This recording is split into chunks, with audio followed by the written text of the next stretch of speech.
These are tinfoil frames, and we are going to show you how to replace the lenses.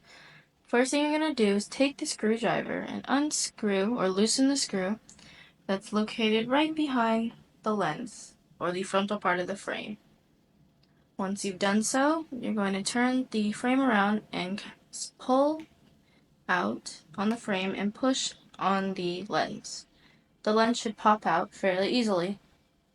Now, to reinstall it, you're going to take the outside part of the frame to the corresponding part of the lens and slide in the lens onto the grooves.